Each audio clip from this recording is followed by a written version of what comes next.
The Pap Attack.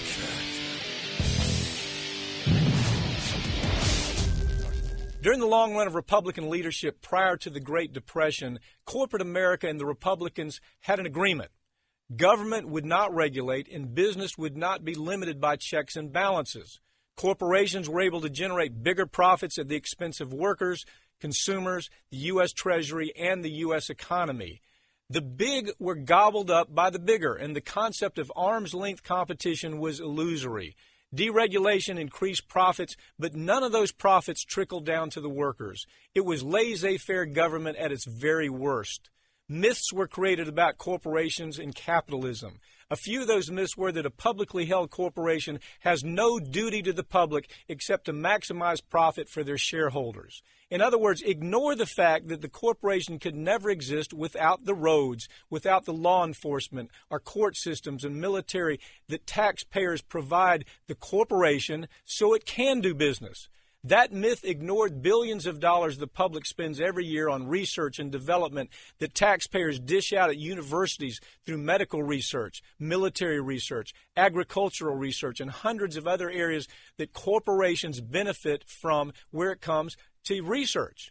14 years of deregulation has been profitable for big business, but not for the average American. In this same time of unregulated modern robber barons, for every $500 a corporate CEO makes, a worker makes $1. The average annual salary for a top corporate CEO is $15 million, while the average median income for a U.S. household has fallen by $1,000 since 2001. Listen carefully to the latest talking points from Mitch McConnell or Paul Ryan or John Boehner, and you're going to hear them telling you that more corporate freedom to do whatever the hell that corporation wants to do is good for America, that it's good for capitalism. Why would they still be trying to sell these disastrous ideas? Well, it's because most Americans still don't understand why they lost their homes. They don't understand why they lost their jobs or why they are no longer members of America's so-called middle class. Most Americans whose lives are in shambles have never stopped to figure out just how badly the Republican corporation machine has trampled on them. It's almost like they don't care. To some degree, that's their fault. It's their fault because they never fought back. Many of them still don't ask questions. So this entire election cycle that's coming up, we're going to see mega corporations spend billions of dollars selling that same old worn-out, failed theme to low information voters who don't care, who still don't have the good sense to figure out what the hell happened to them the last time the Republicans let corporations dominate American politics. More than 1 million families have lost their homes to foreclosure because GOP government drank the Kool-Aid served up by the financial industry.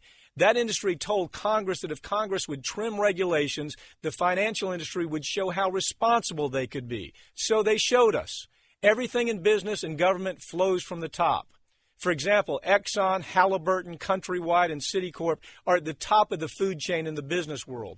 They have one thing in common. It is that their corporation is not designed with a conscience or a sense of fairness. In fact, it could be argued that their corporation is commanded not to operate with those qualities if it's going to cost their shareholders even a penny. So when fair dealing clashes with corporate profits, those profits will always endure. But in order to live, a corporation needs to thrive in a political system that it can control, so it gobbles up characters that it would ordinarily have the luxury to ignore. The Tom DeLays, the Karl Roves, and the Dick Cheneys of politics. And in turn, in order for those political culprits to prosper, they've got to adapt their political policies to please their corporate sponsors.